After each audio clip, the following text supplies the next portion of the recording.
And welcome to all on my YouTube channel learning with me. जैसा कि previous video में हमने एरी Ericsson की जो आपकी साइको सोशल थ्योरी थी उसको डिस्कस किया था, जो कि एचपी टेट के लिए बहुत ज़्यादा इंपॉर्टेंट थी। तो आज की जो वीडियो रहेगी उसमें भी हम एचपी टेट की इंपॉर्टेंट टॉपिक को डिस्कस करेंगे, जो है आपकी मेजरमेंट ऑफ पर्सनैलिटी। कौन से ऐसे मेथड्स हैं जिसके थ्रू हम पर्सनैलिटी को जो है वो आपकी मेजर कर सकते हैं। ठीक है, तो अगर आप मेरे चैनल पे नए हैं तो प्लीज़ चैनल को लाइक कीजिए, शेयर कीजिए एंड सब्सक्राइब कीजिए। और चलिए स्टार्ट करते हैं आज की इस वीडियो को। तो सबसे पहला है measurement of personality. Some of main methods are use in the personality practice are follow. First है projective techniques, second personality inventories, interview method, ठीक है, observation method, case history method, rating scale method, sociometric methods और statical test. ठीक है, तो जो हम आज की वीडियो में डिस्कस करेंगे वो सिर्फ दो मैथड पे फोकस करेंगे, जो है आपका projective techniques and second one है आपका पर्सनैलिटी इन्वेंट्रीज। जो बाकी रिमेनिंग के टेस्ट्स है वो हम एक अलग से टॉपिक करेंगे, that is observation of child observation through the method. कौन कौन से ऑब्जर्वेशन मैथड्स है जिसके थ्रू हम लोग बच्चे की ऑब्जर्वेशन कर सकते हैं, तो बाकी को हम लोग वहाँ पे डिस्कस करेंगे, क्योंकि बाकी जो है वो स्ट्रेट फॉरवर्ड टेस्टर्स है कि कैसे हम लोग पर्सन की पर्सनैलिटी या बिहेवियर को असेस कर सकते हैं। ठीक है, बाकी जो आपके प्रोजेक्टिव टेक्निक्स है और पर्सनैलिटी इन्वेंट्रीज है इसको हम डिटेल से आज की इस वीडियो में समझेंगे। तो फर्स्ट आज चलते हैं आपके प्रोजेक्टिव टेक्निक्स की तरफ। तो the credit of using a projection in the mental mechanism is given. तो बेसिकली जो प्रोजेक्टिव टेक्निक्स है उसको हम लोग जो साइकोलॉजी टर्म्स में बात करें तो प्रोजेक्टिव टेक्निक्स वर्ड के दो मतलब निकलते हैं। एक प्रोजेक्टिव टेक्निक का यूज होता है हमारा मेंटल मैकेनिज्म से, तो मेंटल मैकेनिज्म का जो क्रेडिट जाता है वो सिगमंड फ्रॉइड को जाता है। जैसे कि आप जानते हैं कि सिगमंड फ्रॉइड एक न्यूरोसर्जन थे। ठीक है, और वो साइकोलॉजी बैकग्राउंड में कैसे आए कि वो न्यूरोसर्जन थे और उन्होंने देखा कि उनके पास जो पेशेंट आते हैं उन्हें कोई फिजिकल पेन नहीं थी, लाइक उनके ब्रेन में कोई किसी प्रकार की कोई प्रॉब्लम नहीं थी, लेकिन फिर भी वो पेन में रहते थे। तो जब उन्होंने उस चीज़ को एनालाइज किया तो उन्हें पता चला कि वो जो पेन है उनको वो उनके mental stress and all things की वजह से है। ठीक है, तो उसके लिए उन्होंने जो है वो talk therapy and all use करना शुरू किया। ठीक है, तो जो आपके सिगमंड फ्रॉइड है वो साइको एनालिसिस के फादर है। उन्होंने एनालिसिस साइको एनालिसिस का आविष्कार किया, जिसके माध्यम से आज हम जो है वो विदाउट मतलब एक तरीके से लाइक टॉक थेरेपी एंड बहुत से डिफरेंट मेथड्स, जिसके माध्यम से हम लोग जो है वो एक नेक्स्ट पर्सन की जो एक मेंटल पेन होती है उसको जान सकते हैं। ठीक है, तो इसीलिए मेंटल मैकेनिज्म का जो क्रेडिट है वो आपका सिगमंड फ्रॉइड को दिया गया है। तो उनके अकॉर्डिंगली जो एक प्रोजेक्शन होता है, ठीक है, उसके थ्रू एक पर्सन का जो अनकॉन्शियस माइंड होता है उस तक पहुंचा जा सकता है। उस अनकॉन्शियस माइंड में जो उसकी विशेज होती है, जो उसकी डिजायर्स होते हैं, जो उसके मोटिव्स होते हैं, जो हिडन होते हैं, हम उनको उन तक जो है वो पहुंच सकते हैं। ठीक है, इसके अलावा प्रोजेक्शन टेक्निक होती क्या है? बेसिकली प्रोजेक्शन टेक्निक्स होती हैं जिसमें हमें कुछ पिक्चर्स दिखाई जाएंगी, मतलब इनकम्प्लीट पिक्चर दिखाई जाएंगी, इनकम्प्लीट सेंटेंस दिए जाएंगे। तो कुछ इस तरीके के टेक्निक्स होती है जिसे हमें खुद कंप्लीट करना होता है, और जब हम किसी चीज़ को खुद कंप्लीट करते हैं तो हम उसे अपने अकॉर्डिंगली कंप्लीट करते हैं। ठीक है, लाइक अगर मुझे कोई हाफ पिक्चर दे देगा, हाफ पिक्चर मैं अपने अकॉर्डिंगली ड्रॉ करूंगी। ठीक है, तो उसके माध्यम से हम लोग जो है वो उस पर्सन की पर्सनैलिटी को असेस करते हैं। ठीक है, तो इसमें जो प्रोजेक्टिव टेक्निक्स होंगी, बेसिकली जो जितनी भी प्रोजेक्टिव टेक्निक्स होती है उसमें यही होता है कि या तो हमें इनकम्प्लीट सेंटेंस दिया जाता है या फिर जो आपके incomplete pictures and all things जो है वो हमें प्रोवाइड की जाती है। तो इसका जो आपका करैक्टरिस्टिक्स है, करैक्टरिस्टिक्स देते हैं by the helping of motives of conscious unconscious state personality structures can be studies. ठीक है, वैसे पहले बता चुकी हूँ, जो कॉन्शियस अनकॉन्शियस माइंड में मोटिव्स होते हैं हमारे, तो उस चीज़ को हम लोग स्टडी कर सकते हैं। जो हमारे इमोशंस होते हैं, जो हमारे एक्सपीरियंसेस होते हैं, जो आइडिया है हमारा, जो एटीट्यूड है, उनको हम लोग इसके थ्रू जो है वो आपके जान सकते हैं। This method is equally applicable on normal and abnormal person. ठीक है, आप नॉर्मल पर्सन पे भी इसको अप्लाई कर सकते हो और एबनॉर्मल पर्सन पे भी अप्लाई कर सकते हो। By the person totally personality can be understand by the general reliability test. तो बेसिकली जो भी पर्सनैलिटी असेसमेंट होती है वो एक रिलायबिलिटी के साथ होती है। तो फर्स्ट इसमें जो आती है कुछ प्रोजेक्टिव टेक्निक्स है जिसको हम डिस्कस करेंगे, और ये एचपी बोर्ड की तरफ से बहुत ज़्यादा इंपॉर्टेंट है क्योंकि एचपी बोर्ड में क्वेश्चन आता है। ठीक है, और कई बार क्या होता है कि हम सिर्फ और सिर्फ डायरेक्ट क्वेश्चन पढ़ते हैं। ठीक है, और डायरेक्ट क्वेश्चंस में कई बार एचपी बोर्ड जो है वो उसका अंदर का डिटेल भी पूछ लेता है, लाइक रोसेचिंग ब्लॉक टेस्ट। अगर आपको पता है कि किसके द्वारा दिया गया है इतना काफ़ी है, लेकिन कई बार जो है वो क्या होता है उस टेस्ट में ये भी पूछ लिया जाता है, जो कि आपको नहीं पता होता है। ठीक है, तो इसीलिए मैं डिटेल से करवा रही हूँ। रोसेचिंग ब्लॉक टेस्ट क्या है? This test is constructed by the Herman Rorschach, ठीक है। तो हरमन रोशन के द्वारा ये टेस्ट दिया गया था 1921 में। और एक अनदर टाइप है इस टेस्ट का, जो कि आपका होल्टर्समैन इंक ब्लॉक टेस्ट है, ठीक है। सेम टेस्टेज हैं, ये मिलते जुलते हैं। और इस टेस्ट के द्वारा जो पर्सन का कॉग्निटिव और जो अफेक्टिव डोमेन होता है पर्सनैलिटी का, उसको असेस किया जाता है, ठीक है। और इस मेथड के द्वारा जो है वो रिप्रेस्ड डिजायर जो होती है पर्सन की, फीलिंग्स होती है, मोटिव्स होते हैं, आइडियाज होते हैं, और अनकॉन्शियस जो कि हमारे अनकॉन्शियस माइंड में होते हैं, उसको हम लोग जो है वो स्टडी करते हैं, ठीक है। और ये जो टेस्ट है वो आपका कल्चर फ्री टेस्ट है, मतलब ऐसा नहीं है कि स्पेसिफाई इस कल्चर के लिए बना हुआ है, ऐसा कुछ भी नहीं है। और इस टेस्ट में जो है वो 10 स्टैंडर्डाइज कार्ड को यूज किया जाता है, ठीक है। और किस तरीके के होते हैं ये स्टैंडर्डाइज कार्ड, कुछ इस तरीके का 10 स्टैंडर्डाइज कार्ड को यूज किया जाता है, जिसमें कि 5 ब्लैक एंड वाइट होते हैं, मतलब 5 ब्लैक एंड वाइट ब्लॉट होते हैं, और 5 जो है वो आपके कलरफुल ब्लॉट होते हैं। तो ब्लैक एंड वाइट का जो मैं एक पिक्चर लगा देती हूँ, कुछ इस तरीके के जो कार्ड होते हैं, मतलब कार्ड पे इस तरीके की पिक्चर्स ड्रॉ होती है, लाइक ब्लॉट बने होते हैं इंक के। तो 5 जो है वो आपके ब्लैक एंड वाइट होंगे, और 5 जो है वो आपके कलरफुल होंगे, ठीक है। और इसके माध्यम से क्या होगा, जो आपका जिस जो स्टड मतलब जो इंस्ट्रक्टर है वो आपको इंस्ट्रक्शन देगा कि आपको इन ब्लॉट्स को देखना है, ठीक है। और according to your personality, like अगर मतलब जो पर्सन होगा, जिस पे सब्जेक्ट होगा, जिस पे एक्सपेरिमेंट किया जा रहा है, उसको ये कार्ड दिए जाएंगे, ठीक है। और उसे वो कार्ड दिखाए जाएंगे, और उस कार्ड पे मतलब अकॉर्डिंग लाइक एनिमल बने होंगे, या फिर मैन, या फिर कुछ ऐसी पिक्चर्स ड्रॉ होंगी थ्रू दिस, जैसे जैसे ये ब्लॉट्स बने वैसे ही पिक्चर्स ड्रॉ होंगी। और पर्सन को जो है वो क्या दिख रहा है वो पूछा जाएगा। जो पर्सन रिस्पॉन्स देगा कि हाँ मुझे इस मतलब इस पिक्चर में, पर्टिकुलर इस पिक्चर में ये एनिमल दिख रहा है, या फिर ये मैन दिख रहा है, या फिर ये चीज़ दिख रही है, तो उस रिस्पॉन्स को जो आपका इंस्ट्रक्टर है, जो आपके एक्सपेरिमेंट कर रहा है, वो नोटिस करता जाएगा। 10 कार्ड्स होंगे, नोटिस करता जाएगा। और देन जो भी रिस्पॉन्सेज होगी उसको रिकॉर्ड किया जाएगा, और फर्दर जो है वो उसके बेसिस पे आपका पर्सनैलिटी असेसमेंट होगी, ठीक है। आपकी पर्सनैलिटी को असेस किया जाएगा। बेसिकली ये टेस्ट जो है वो आपका चाइल्ड गाइडेंस, और अगर आपका जो ऑक्यूपेशन सिलेक्शन होती है उसमें यूज़ किया जाता है। कुछ साइकोलॉजिस्ट मानते हैं कि जो ये रोसेज का इंक ब्लड टेस्ट है वो वैलिडिटी और रिलायबिलिटी पे खरा नहीं उतरता है, लेकिन इसके लिए जो है वो आपके रोसेज इंक ब्लड ने जो स्टैटिकल मैथड है वो भी दिया हुआ है। तो ये एक रिलायबल टेस्ट है हमारी पर्सनैलिटी असेसमेंट का, ठीक है। और इसके साथ जो है नेक्स्ट टेस्ट है, भली भांति इस टेस्ट से आप परिचित है, वो है आपका thematic apperception test, that is TAT, ठीक है। और ये जो है वो आपका कंस्ट्रक्ट किया था, बनाया गया है मुर्रे एंड मॉर्गन ने 1935 में इस टेस्ट को उन्होंने कंस्ट्रक्ट किया था, ठीक है।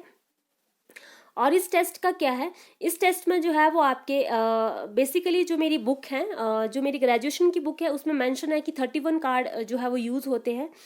लेकिन जब मैंने ये ग्रेजुएशन टाइम में जो टेस्ट है ये परफॉर्म किया था, तब मुझे ऐसा नहीं बताया गया था कि 31 कार्ड होते हैं। लेकिन जो मेरी बुक है ग्रेजुएशन की, उसमें 31 कार्ड लिखा है, और जो पोस्ट ग्रेजुएशन की बुक्स है उसमें ऐसा मेंशन नहीं है कि 31 कार्ड होते हैं, लेकिन मेंशन है कि 31 कार्ड होते हैं इस टेस्ट में। और जो कार्ड्स होते हैं वो पिक्चर्स होती हैं, बेसिकली कुछ पिक्चर ड्रॉ होंगी, लाइक सैड गर्ल है, या फिर कुछ स्मोकिंग एंड ऑल, मतलब कुछ इस तरीके की पिक्चर्स ड्रॉ होती है। तो जो कार्ड होता है उसके पीछे लिखा होता है M लिखा है, दैट इज नॉट कि मेल के लिए है, फीमेल के लिए है, गर्ल्स है, बॉयज है, और जिसके पीछे कुछ भी नहीं होता लिखा होता है, दैट मीन्स वो कार्ड आप सभी के लिए यूज कर सकते हैं, ठीक है। पहले आपको वो पिक्चर्स दिखाई जाएंगी, जो आपका कार्ड है जिसके ऊपर पिक्चर बनी हुई है वो आपको पिक्चर दिखाई जाएगी, और उस पिक्चर के बेसिस पे आपको कहा जाएगा कि आपने एक इमेजिनरी स्टोरी लिखनी है, ठीक है। तो वो इमेजिनरी स्टोरी क्या है, बेसिकली हमें एक इमेजिनरी स्टोरी लिखने के लिए कहा जाता है, और जो स्टोरी है हम लोग क्या करते हैं, अपने माइंड से ऐसा लिखते हैं जो कि कुछ हमारी जो डिजायर्स होती है जो फुलफिल नहीं हुई होती है, लाइक बचपन से कुछ विशेज है, डिजायर्स जो फुलफिल नहीं होती है, तो हम वो लिखना शुरू कर देते हैं उस इमेजिनरी स्टोरी में, मतलब खुद को इमेजिन करते हैं उस सिचुएशन में, ठीक है। और हम वैसा लिखना शुरू कर देते हैं। फिर उसके बेसिस पे जो है वो जब स्टोरी हम जो है वो लिख के दे देते हैं हमारे जो हम पे एक्सपेरिमेंट करता है, ठीक है, या फिर जो आपका एक्सपेरिमेंट कंस्ट्रक्ट कर रहा है उसको लिख के देते हैं। फिर उसके बेसिस पे जो है वो पर्सन हमारी जो पर्सनैलिटी है उसको एसेस करता है, ठीक है। तो इस तरीके का होता है। और ये जो टेस्ट है आपका मेनली टैट जो है वो डिफेंस फोर्सेज में भी बहुत ज़्यादा यूज़ होता है। जो आपके डिफेंस पर्सन होते हैं वो भी टैट से होके गुजरते हैं, क्योंकि टैट के थ्रू अगर पर्सन का कुछ पर्सनैलिटी में इशू है जो फ्यूचर में हमारी जो फोर्सेज है उसमें इफेक्ट कर सकता है, तो उस चीज़ को भी जो है वो आपका जज किया जाता है। लाइक कुछ मतलब जो आपके थॉट्स है, अगर ऐसा कुछ है कि आपके साथ बचपन में कुछ मतलब पार्शलिटी एंड ऑल हुआ है, वो आपको फ्यूचर में जो है वो आपकी ऐसी फीलिंग्स आप कंट्री के लिए भी लाते हो, तो इसीलिए टेस्ट जो है वो आपका thematic apperception test defence force में भी यूज़ होता है। और इस टेस्ट का जो आपका हमारा इंडिया, मतलब जो इंडियन सिचुएशन होती है, जो हमारी इंडिया की सिचुएशन है, उसका जो बनाया हुआ है वो आपका डॉक्टर उमा चौधरी ने बनाया है, तो कलकत्ता के है। और उन्होंने जो है वो आपके बेसिकली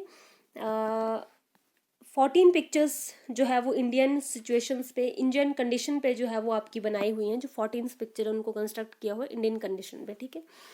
तो इतना आपका TAT mathematic aptitude test. Next है आपका child apperception test CAT। This test is developed by the Leopold Bellak, ठीक है। This children from the age 5 to 11 can be study for this help, ठीक है। तो सेम है जैसा कि आपका थीमेटिक एब्सेप्शन टेस्ट था, और चाइल्ड एब्सेप्शन टेस्ट भी सेम है, ठीक है। और इसमें क्या है, आपसे 5 से 11 वर्ष के बच्चों को जो है वो इस टेस्ट के थ्रू स्टडी किया जाता है। लेपर्ड बेलटॉक ने इस टेस्ट को बनाया है, और मेनली 10 कार्ड जो है वो इसमें यूज होते हैं। और इस कार्ड के हेल्प से जो है वो एक पर्सन की हैबिट, फैमिली रिलेशंस, ठीक है, training and other problems related to personality can be studies, ठीक है, सेम होता है। बात करते हैं रोजनबिंग PF स्टडी टेस्ट की। तो ये जो है वो 1944 में कंस्ट्रक्ट किया था, ठीक है। रोजनबिंग ने इसको बनाया था, और इसको रिवाइज किया उन्होंने 1948 में। और इस टेस्ट में क्या है, और मतलब इसकी चाइल्ड फॉर्म भी इन्होंने बनाई हुई है, जिसका कि children form of Rosenzweig PF study test नाम है इसका, ठीक है। और इसमें जो है वो आपकी फ्रस्ट्रेशन एंड हॉस्टाइल कंडीशंस को जो है वो मेजर किया गया है इस टेस्ट के थ्रू। और इस टेस्ट में 24 कार्टून्स होते हैं जो कि आपके डेली लाइफ से रिलेटेड होते हैं, ठीक है। और इस टेस्ट को जो है वो आपके मतलब इस टेस्ट को हम लोग विदाउट जो आपके एक तरीके से एक्सपेरिमेंटल होता है, एक्सपेरिमेंट करने वाला होता है, उसके बिना भी परफॉर्म कर सकते हैं। तो ये जो टेस्ट है आपका, ये इंट्रोस्पेक्शन मेथड है। मतलब इस पे जो हम लोग खुद से ही वैल्यू, मतलब खुद की पर्सनैलिटी को खुद ही भी एसेस कर सकते हैं इस टेस्ट के माध्यम से। मतलब 24 कंडीशंस में आपके जो लाइफ कंडीशन है उसके अकॉर्डिंगली आपको कार्टून्स दिए जाएंगे, और आपको उसके अकॉर्डिंगली जो है वो कार्टून्स को पिक करना होगा, ठीक है। तो इस तरीके से इस टेस्ट को कुछ कंप्लीट किया जाता है। और इस की जो अडेप्टेशन है वो आपकी बनाई हुई है इंडियन कंडीशन पे, वो आपकी बनाई है doctor Uday Prateek and RS Devi ji ने, ठीक है। नेक्स्ट है पर्सनैलिटी इन्वेंटरीज, ठीक है। तो क्या होती है personality inventories? Internal and external both type of personality can B measure by the help of personality, ठीक है। तो जो आपकी इंटरनल और एक्सटर्नल टाइप्स ऑफ पर्सनैलिटी है वो दोनों ही मेजर की जाती है आपकी पर्सनैलिटी इन्वेंटरी मेथड से। External personality can B measure by the observation method, ठीक है। एक्सटर्नल पर्सनैलिटी को हम ऑब्जर्वेशन मेथड से भी आपके स्टडी कर सकते हैं, but the measurement of internal personality by not done with the observation method, ठीक है। सो इसके लिए जो आपकी पर्सनैलिटी इन्वेंटरीज है वो बनाई गई है। पर्सनैलिटी इन्वेंटरीज क्या होते हैं, मतलब एक टेस्ट फॉर्म बनाई गई है जिसमें आपको लाइक क्वेश्चंस फॉर्मेट में आपको आंसर्स देना होता है, ठीक है। तो सबसे पहले की बात करते हैं मिनीसोटा मल्टीफेसिक पर्सनैलिटी इन्वेंटरीज MMPI, ठीक है। कई बार फुल फॉर्म भी पूछी जाती है कि MMPI क्या है, तो मिनीसोटा मल्टीफेसिक पर्सनैलिटी इन्वेंटरीज, ठीक है। इस inventories was constructed by Hathaway McKinley, तो इनका पूरा नाम जो है वो RS हाथवे मैकलिंग है। और there are the 550 items in this inventory, 550 जो है वो आपके तरीके से क्वेश्चंस होते हैं। The subject had answer question in their three forms में आंसर करना, या तो आपको आंसर करना ट्रू या फॉल्स या नन ऑफ नॉट नोन, ठीक है। और जो भी रिस्पॉन्स आपकी तरफ से आते हैं उसके बेसिस पे आपकी जो है वो स्कोरिंग की जाती है, ठीक है। और उसके बेसिस पे आपकी जो पर्सनैलिटी है उसको असेस किया जाता है। नेक्स्ट है temperament survey. The inventory has been constructed by the Guilford के द्वारा इसको बनाया गया है। The dimension of personality are measure in this math inventory. 300 statements, different factors are, तो 300 स्टेटमेंट्स होती है डिफरेंट फैक्टर से, लाइक किस किस फैक्टर से, जनरल जो हमारी जनरल एक्टिविटीज होती है उससे रिलेटेड, जो हमारे इमोशनल है, सोशल है, तो कुछ इस तरीके के जो हमारी स्टेटमेंट है। 300 क्वेश्चंस मतलब इसमें बनाए गए हैं, जिसमें जनरल एक्टिविटीज को लिया जाता है, हमारे जो सेल्फ डिफेंस होता है उस एक्टिविटी को, सोशबिलिटी को, इमोशनल स्टेबिलिटी को, ठीक है, फ्रेंडलीनेस को, थॉटफुलनेस को, पर्सनल रिलेशंस को, तो इन चीज़ों को जो है वो आपके इन 300 स्टेटमेंट्स में लिया जाता है। और उसके बाद जो है वो हमें क्या करना होता है, जो भी स्टेटमेंट होती है उसका आंसर देना होता है, और उसके अकॉर्डिंगली जो भी हमने स्कोर किया है उसको जो है वो मेजर किया जाता है, और एट द एंड जो है वो हमारा पर्सनैलिटी की मेजरमेंट बताई जाती है।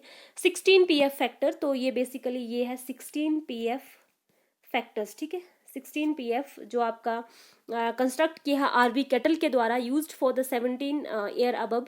तो इन्होंने 2 किए हैं, एक जो है वो आपका 17 अबव मतलब 17 तक है, और एक जो है वो 17 से अबव के लिए है। तो इसमें जो है वो उन्होंने 16 ट्रेड की बात की हुई है, ठीक है।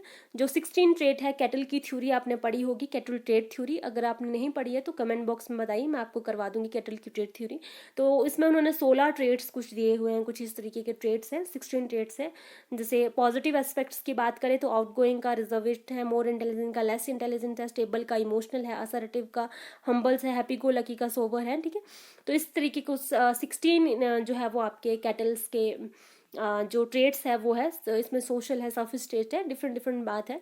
तो इनमें जो है वो आपके 16 जो ट्रेड्स है, इसके बेसिस पे ही इस टेस्ट को बनाया गया है। मतलब इसका ध्यान में रखते हुए जो आपकी इन्वेंट्री है उसको रेडी किया गया है, और फिर जो भी आपका आंसर आता है उसके बेसिस के पर्सनैलिटी असेसमेंट होती है, ठीक है। जो आपके फैक्टर्स है उनको असेस किया जाता है। डॉक्टर SD कपूर जो है, इन्होंने इस टेस्ट का इंडियन कंडीशन पे जो है वो आपका अडॉप्टेड किया हुआ है, मतलब बनाया हुआ इंडियन कंडीशन के ऊपर, ठीक है।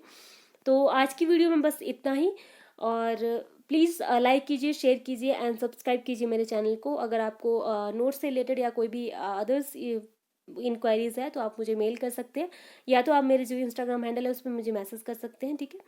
तो again thank you so much.